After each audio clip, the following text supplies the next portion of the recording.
Egypt. The 4th century. Monks alone in desert cells, fighting battles no one would ever see. They kept careful records of their enemies, the demons, they called them, and the one they feared most did not come at night. It came at noon. In full daylight, it would make the sun stand still, stretch a single hour into a gray eternity, and whisper that the work was pointless, that nothing would come of any of it, that you should rest. Just for now. Just for today. They called it the noonday demon. 16 centuries later, it has never been stronger, and it is, very probably, in the room with you now. This is the last of the 7. The quietest. And when the final ledger is totaled, the one that costs the human race the most, call it by its old name, for the new one has been lying to you. Sloth.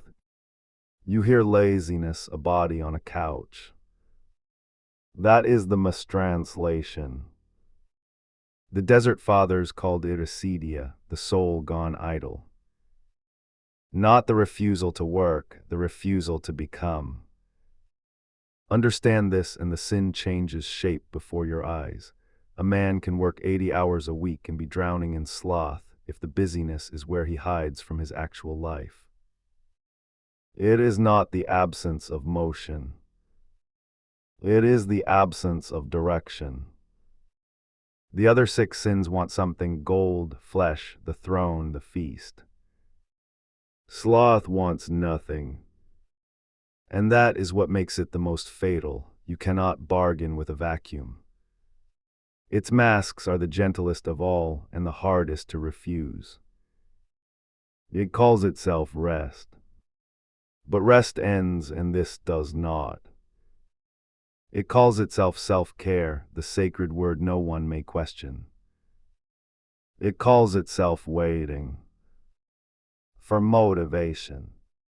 For clarity. For the right time. For Monday. It calls itself realism. It probably wouldn't have worked anyway. Cynicism is sloth in a scholar's robe. And its favorite word, the most dishonest word in any language, someday.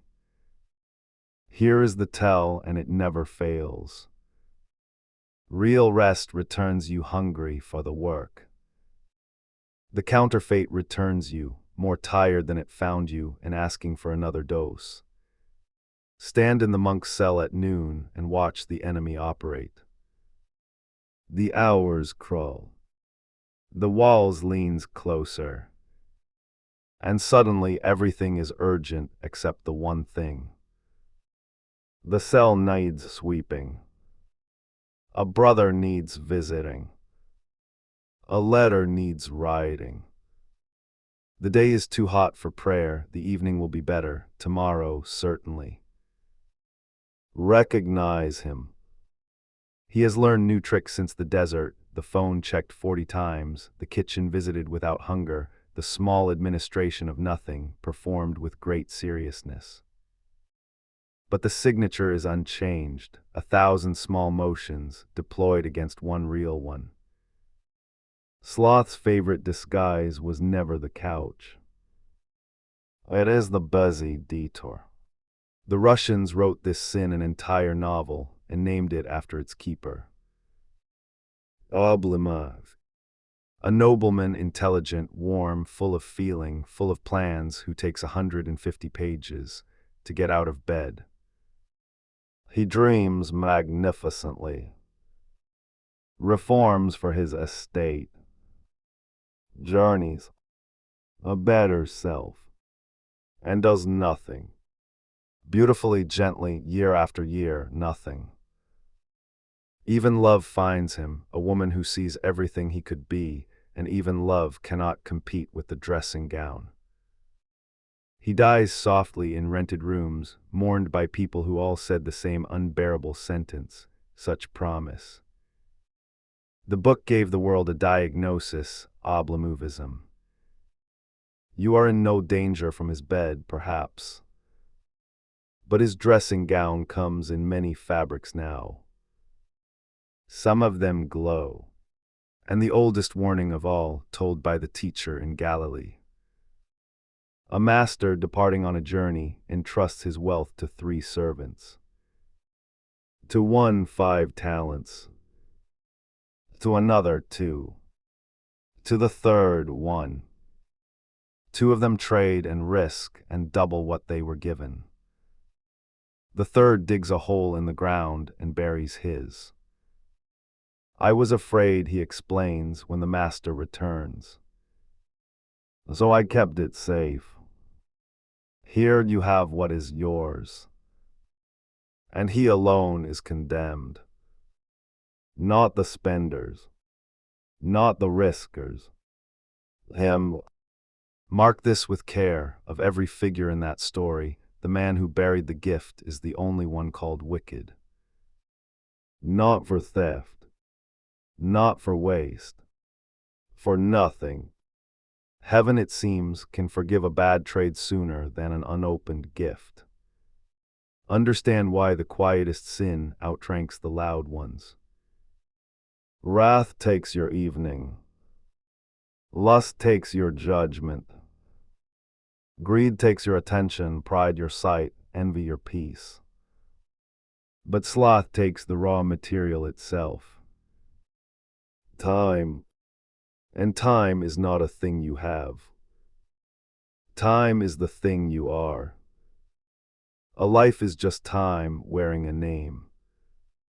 The other sins at least leave a story, wreckage, scandal, a lesson, something to confess by the fire.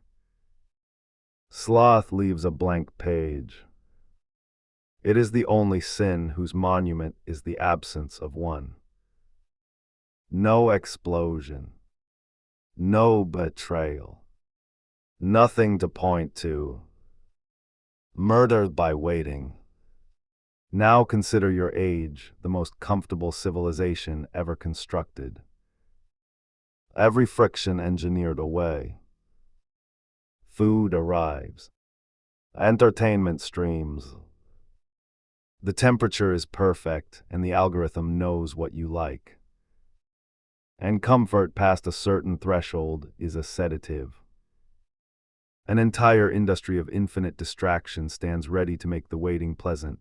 The scroll, the cue, the autoplay, each one a small soft hand on your shoulder saying, stay. Doing nothing has been rebranded as a lifestyle, rot dressed up as rest. You were promised that comfort was the destination. Look around at the destination. It is a waiting room, and the magazines never run out. So learn the law of drift and never forget it. No one drifts to a destination worth having. Currents exist and they are not neutral, they all point downhill, toward the couch, the scroll, the snooze, the default. A ship without a rudder still moves. That was never the question. The question is where the water wants it to go. Not choosing is a choice, the worst one, made by no one, signed by you. Ask the drifting man where he is going, and he will tell you, honestly enough, where he is being taken. Now the secret beneath all the stillness, lean close. Sloth is usually fear in pajamas. The unbegun cannot fail. The book never written cannot be rejected. The race never run cannot be lost. The dream kept safely in the drawer stays perfect forever, perfect, polished, and imaginary. Procrastination is the ego's insurance policy. Keep the thing unattempted, and you keep the verdict unread. The slothful man is not avoiding the work. He is avoiding the verdict. But the verdict comes anyway. It is merely postponed to the deathbed, where the blank page is graded at last, and the examiner writes one comment in the margin, such promise. So say the true sentence, the one the demon cannot survive. Not I'm just tired. Not I don't have time, you were given the same hours as every name in this series. The true sentence, I am not resting. I am hiding. Then name the one thing. You already know it. You knew it before this sentence finished, the thing you would begin today if you could not fail. Say its name. Out loud alone where no one can laugh. Sloth rules only what stays unnamed in the fog. Drag it into the light, and the fog has edges suddenly. And the edges are close. Then learn the mechanic's secret, the one that breaks the spell. Action precedes motivation, not the other way around. You have been waiting to feel like it, and the feeling was never coming first. Feeling follows the body the way sound follows the bell. The Desert Father's own cure for the noonday demon was not philosophy. It was labor. Weave the basket. Sweep the cell. Move the hands, and the soul, finding the body already in motion, climbs aboard. So begin badly. Begin anywhere. Begin angry, tired, unready, but begin. A man in motion can steer. A parked life has no rudder to turn. Motivation is not the fuel. Motivation is the exhaust. And make the first stone small. Sloth wins by inflating the mountain, the whole book, the whole new life, the whole climb presented at once, so that the only sane response is to lie back down. So shrink the task until it cannot frighten. Not the book, one page. Not the new body, one walk. Not the changed life, 10 honest minutes today. The hardest part of anything is the first 3 minutes. Momentum is the only honest miracle there is. The demon has no defense against smallness. He needs the mountain huge, because no one ever stayed in bed to avoid a pebble. One more medicine, the strongest and the oldest in this whole series. You heard it first in a Roman chariot, whispered behind a conqueror. Remember, you must die. Run the honest arithmetic just once. Count your remaining summers. Go on. It is a smaller number than you think. Count the visits left with the people you love. Smaller still. This is not morbid. This is the only fact that makes the noon hour precious. Urgency is not anxiety. Urgency is sight.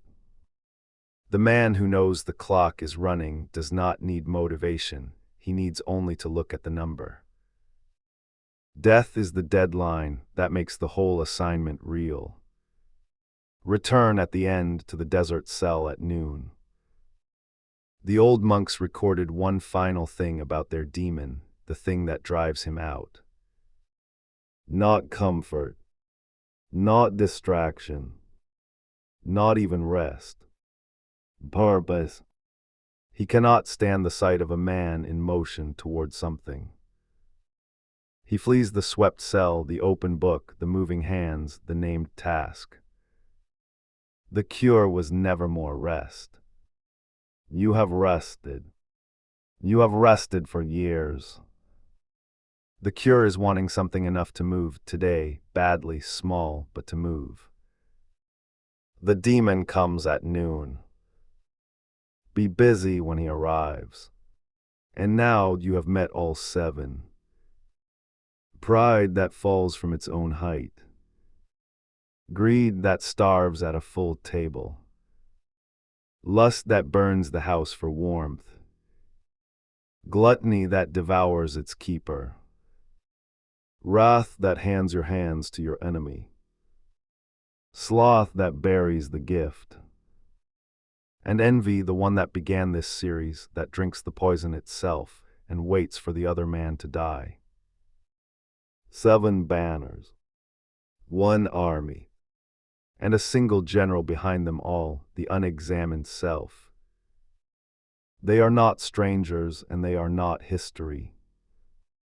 You will meet one of them before this day is over. But you know their faces now, and a thing named can be ruled.